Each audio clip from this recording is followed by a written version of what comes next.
역대상 18장 말씀입니다.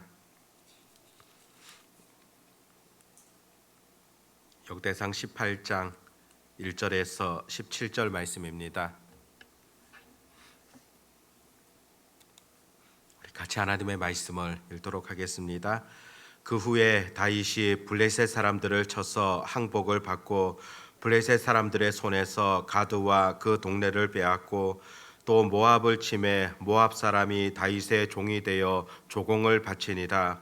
소바 왕 하닷에셀이 유브라데 강가에서 자기 세력을 펴고자 하매 다윗이 그를 쳐서 하마까지 이르고 다윗이 그에게서 병거 1000대와 기병 7000명과 보병 2만 명을 빼앗고 다윗이 그 병거 100대의 말들만 남기고 그 외의 병거의 말은 다 발에 힘줄을 끊었더니 다메섹 사람 아람 사람이 소바 왕 하닷에셀을 도우러 온지라. 다윗이 아람 사람 2만 2천 명을 죽이고 다윗이 다메섹 아람의 수비대를 두매 아람 사람이 다윗의 종이 되어 조공을 바치니라. 다윗이 어디로 가든지 여호와께서 이기게 하시니라. 다윗이 하닷에셀의 신하들이 가진 금 방패를 빼앗아 예루살렘으로 가져오고 또 하닷에셀의 성읍 디브앗과 군에서 심히 많은 놋을 빼앗았더니 솔로몬이 그것으로 놋대야와 기둥과 놋그릇들을 만들었더라. 하맛 왕 도우가 다윗이 소바 왕 하닷에셀의 온 군대를 쳐서 무찔렀다 함을 듣고 그의 아들 하도람을 보내서 다윗 왕에게 문안하고 축복하게 하니 이는 하닷에셀이 벌써 도우와 맞서 여러 번 전쟁에 있던 터에 다윗이 하닷에셀을 쳐서 무찔렀음이라. 하도람이 금과 은과 놋의 여러 가지 그릇을 가져온지라. 다윗 왕이 그것도 여호와께 드리되 에돔과 모압과 암몬 자손과 블레셋 사람들과 아말렉 등 모든 이방 민족에게서 빼앗아 온 은군과 함께하여 드리니라. 수리아의 아들 아비새가 소금 골짜기에서 에돔 사람 18,000명을 쳐 죽인지라. 다윗이 에돔의 수비대를 두매 에돔 사람이 다 다윗의 종이 되니라. 다윗이 어디로 가든지 여호와께서 이기게 하셨더라. 다윗이 온 이스라엘을 다스려 모든 백성에게 정의와 공의를 행할세. 수리아의 아들 요압은 군대 사령관이 되고 아힐룻의 아들 여호사밧은 행정장관이 되고 아히두베의 아들 사독과 아비아달의 아들 아비멜렉은 제사장이 되고 사워사는 서기관이 되고 여호야다의 아들 브나야는 그렛 사람과 블렛 사람을 다스리고 다윗의 아들들은 왕을 모시는 사람들의 우두머리가 되니라. 아멘. 오늘 본문 앞선 내용들을 보면은 다윗이 하나님 앞에 감사 기도를 드리는 그런 내용이 나타납니다. 그 감사 기도를 보면 지난 날에 대한 그런 하나님께서 베푸신 은혜뿐만이 아니라 또 앞으로 자기 후손을 통한 메시아 또 그 메시아를 바라보면서 기도하고 있는 것을 보게 됩니다. 그러면서 마지막에 하나님 앞에 복을 구합니다. 하나님께서 주시는 이 복을 우리가 영원히 누리기를 바라고 있음을 고백하는 그런 내용을 살펴볼 수 있습니다. 아무튼 하나님께서는 다윗의 이와 같은 마음들을 기뻐하셨습니다. 먼저 하나님을 생각하며 또 하나님께 감사하고 하나님을 즐겁게 하려는 그 마음들 하나님께서 기뻐 받으셨다는 것입니다. 그런 다윗에게 놀라운 은혜를 베푸시는 그 내용이 바로 오늘 본문에 기록되어집니다. 1절 말씀부터 보면은 이웃 나라들과의 여러 전쟁 속에서도 승승장구하게 되는 그런 내용이 기록됩니다. 그가 승리할 수 있었던 이유가 과연 무엇이겠습니까? 다윗이 여러 전쟁 가운데 용맹스러웠던 그런 자신이 가진 그런 모습 때문이겠습니까? 아니면 다윗 곁에 뛰어난 용사들이 많았기 때문이겠습니까? 물론 이와 같은 부분들도 없을 수는 없지만은 근본적으로 다윗이 승리했던 것 오늘 본문에 분명하게 기록하고 있습니다. 오늘 18장 6절 말씀을 보면은 다윗이 다메섹 아람에 수비대를 두매 아람 사람이 다윗의 종이 되어 조공을 바치니라. 다윗이 어디로 가든지 여호와께서 이기게 하시니라. 여호와께서 이기게 하셨다. 그렇게 성경은 기록하고 있습니다. 하나님께서 하셨다는 것, 하나님께서 도우셨다는 것이 분명 강조되어지는 것을 살피게 됩니다. 다윗이 전쟁에 나가서 여러 역할들을 담당하며 또 궁극적으로는 하나님께서 돌보아 주셨기 때문에 가능했다는 것을 기록합니다. 4절 말씀을 보면은 다윗이 그에게서 병거 1000대와 기병 7000명과 보병 2만 명을 빼앗고 다윗이 그 병거 100대의 말들만 남기고 그 외의 병거의 말은 다 발에 힘줄을 끊었더니 전쟁의 승리를 통하여서 얻었던 전리품이라고 볼 수 있는데 이 전리품은 승리한 자들이 갖게 되어집니다. 그런데 오늘 말씀에 보면은 그 전리품 가운데 말에 대하여서는 어떻게 하고 있는가 기록하고 있습니다. 꼭 필요한 일부의 말만 남기게 되어지고 다른 모든 말에 그 발 힘줄을 끊었다. 그렇게 기록하고 있습니다. 그 말 발에 힘줄을 끊게 되어지면은 더 이상 말로서의 그런 역할들을 다하기 어렵게 되어집니다. 특히 고대 전쟁 속에서 말의 역할이라는 것은 아주 중요합니다. 그럼에도 왜 다윗은 이 전리품으로 얻었던 그 말의 힘줄을 끊는 것이겠습니까? 이 말씀을 이해하기 위하여서는 일찍 하나님께서 그 이스라엘 백성들에게 들려주셨던 그 말씀에 주목해 볼 필요가 있습니다. 신명기서 말씀을 보면은 하나님께서 이스라엘 백성들을 향하여 또 훗날 세워질 왕을 바라보면서 특히 왕이 하지 말아야 될 그런 일에 대하여서 기록한 것을 보게 됩니다. 신명기 17장 16절 17절 보면은 그는 병마를 많이 두지 말 것이요 병마를 많이 얻으려고 그 백성을 애굽으로 돌아가게 하지 말 것이니 이런 여호와께서 너희에게 이르시기를 너희가 이후에는 그 길로 다시 돌아가지 말 것이라 하셨음이며 그에게 아내를 많이 두어 그의 마음이 미혹되게 하지 말 것이며 자기를 위하여 은금을 많이 쌓지 말 것이니라. 이스라엘 왕이 가져서는 안 되는 것, 생각해서는 안 되는 것 세 가지를 지금 언급하고 있습니다. 첫 번째는 병마를 많이 두어서는 안 된다. 그리고 두 번째는 아내를 많이 두어서 마음이 미혹되어서는 안 된다. 세 번째는 자기를 위하여서 은금을 쌓아두지 말라. 바로 이 세 가지입니다. 두 번째와 세 번째 것은 쉽게 이해가 되는데 첫 번째 병마를 많이 두지 말라. 왜 하나님께서 이스라엘의 왕에게 명령하셨겠습니까? 병마라는 것 말과 병거를 가리킵니다. 말이라는 동물은 과거 전쟁 속에서 그 많이 활용되어졌던 그런 동물이지 않습니까? 또 왕의 권세와 왕의 힘을 나타내는 그런 도구로서 말이 사용되어지는 그런 경우들도 종종 보게 되어집니다. 주전 18세기 힉소스 왕조가 바로 이 말을 전쟁에 처음 사용하게 되어지고 주변 국가들을 정복함에 있어서 이 말의 역할이라는 것 중요하다는 것을 많은 사람들에게 보여주게 됩니다. 그래서 이후에 그 애굽을 중심으로 또 말을 사육하게 되어지고 주변 국가들에게 말을 공급하게 되어지는 그런 역할을 하게 됩니다. 이사야 선지자는 애굽을 의지하였던 그 백성들의 어리석음을 지적하며 이런 표현을 사용했습니다.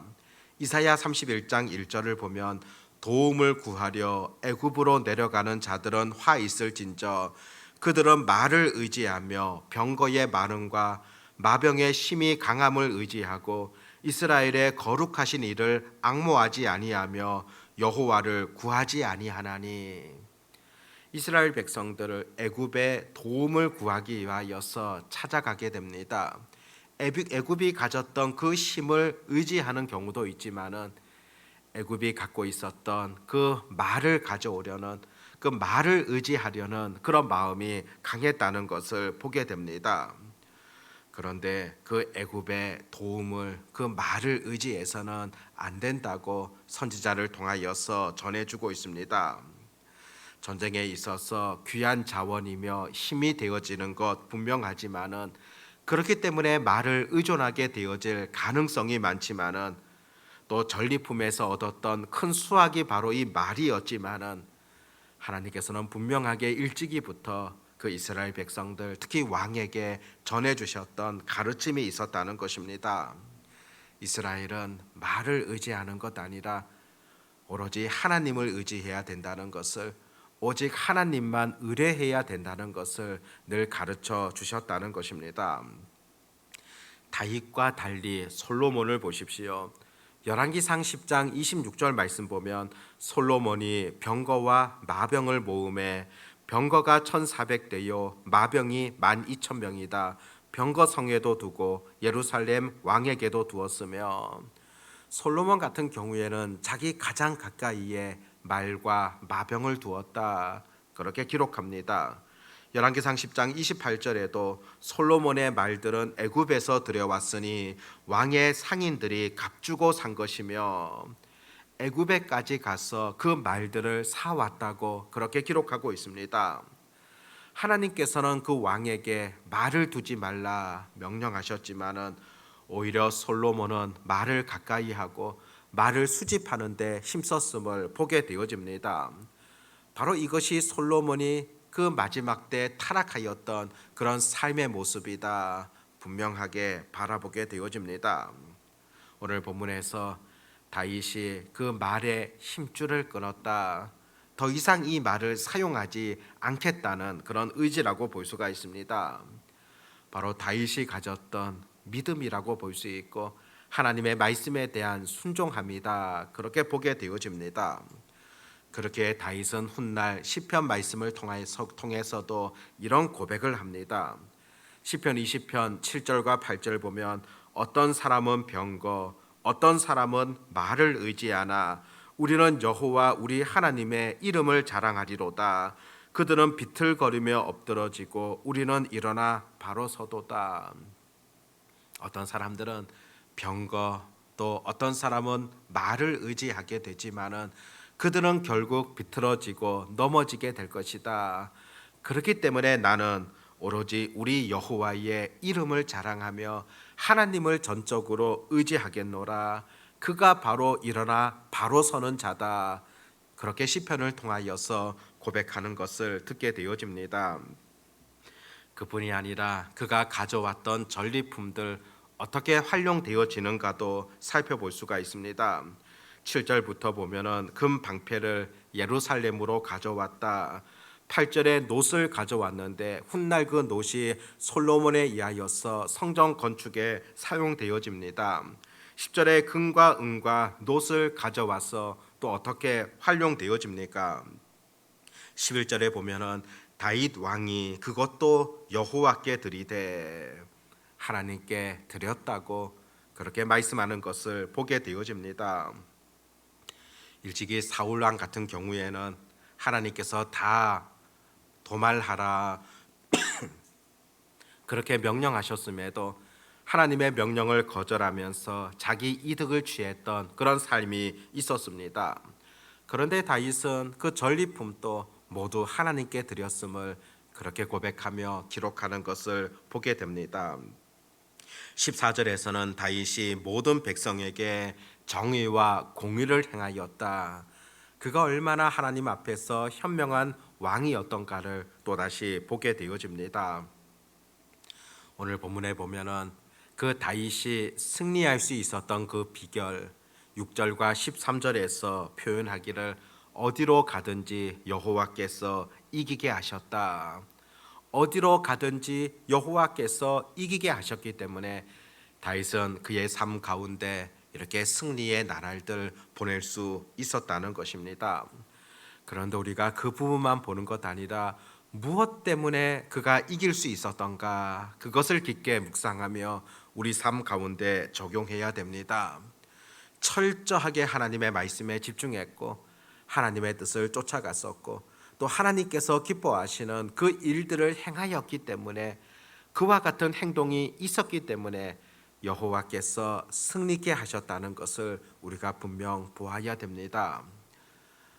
죄악 가득한 이 세상 속에서도 영적 전쟁이 가득한 이 세상 속에서도 우리가 승리하게 되는 그 비결 다른 것 아니라 우리도 온전히 하나님의 말씀을 쫓아가며 하나님의 뜻을 중요하게 여기며 또 그렇게 살아나갈 때 우리 삶 가운데서도 여호와께서 승리케 하셨더라 그런 은혜가 임한다는 것입니다. 오늘 다윗의 삶이 오늘 우리들의 삶이 되시기를 바라고 우리의 삶 속에서도 어디로 가든지 하나님께서 승리를 주시는 그런 복된 삶 되어지시기를 바랍니다. 기도하겠습니다. 하나님 아버지, 오늘 말씀을 통하여서 다윗이 어디로 가든지 하나님께서 이기게 하셨음을 보게 되어집니다.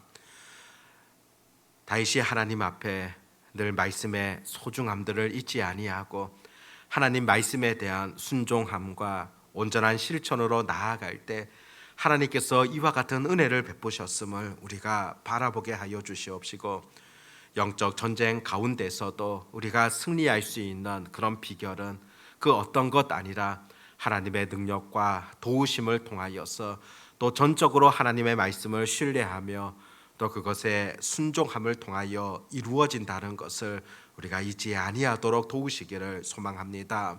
아버지 하나님, 오늘 하루도 또 이렇게 시작하게 되어집니다. 험한 세상 속에서 우리가 말씀으로 살아가게 하여 주시옵시고 하나님의 뜻을 중요하게 여기며 그 뜻에 순종함으로 나아가는 그런 하나님의 자녀들이 되게 하여 주시기를 간절히 원합니다. 아버지 하나님, 오늘도 부르짖는 자들에게 약속하셨던 풍성한 은혜들을 더하여 주시옵시고 또 무엇보다 세상을 이길 수 있는 힘과 능력을 공급받게 되어지는 그런 기도의 시간이 되게 해 주시기를 간절히 소망합니다. 내일 또 거룩한 주일 주님 앞에 나와 예배하게 되어집니다. 아버지 하나님, 그냥 일주일에 한 번 드리게 되어지는 형식적인 그런 예배가 되지 않게 하여 주시옵시고 하나님의 뜻을 잘 분별케 하여 주시오며 또 영과 진리로 온전히 준비된 예배를 드릴 수 있도록 하나님께서 도우시기를 소망합니다. 기도로 준비하게 하시고 마음과 정성으로 온전히 준비하여서 하나님 앞에 기쁨으로 예배하며 하나님과 진실된 교제의 시간이 이루어질 수 있도록 하나님께서 돌보아 주시옵소서. 아버지 하나님, 오늘 하루의 모든 삶 가운데에도 주님께 영광을 돌릴 수 있는 복된 하루가 되기를 간절히 소망하오며 전능하신 우리 주 예수님의 이름으로 기도드립니다. 아멘.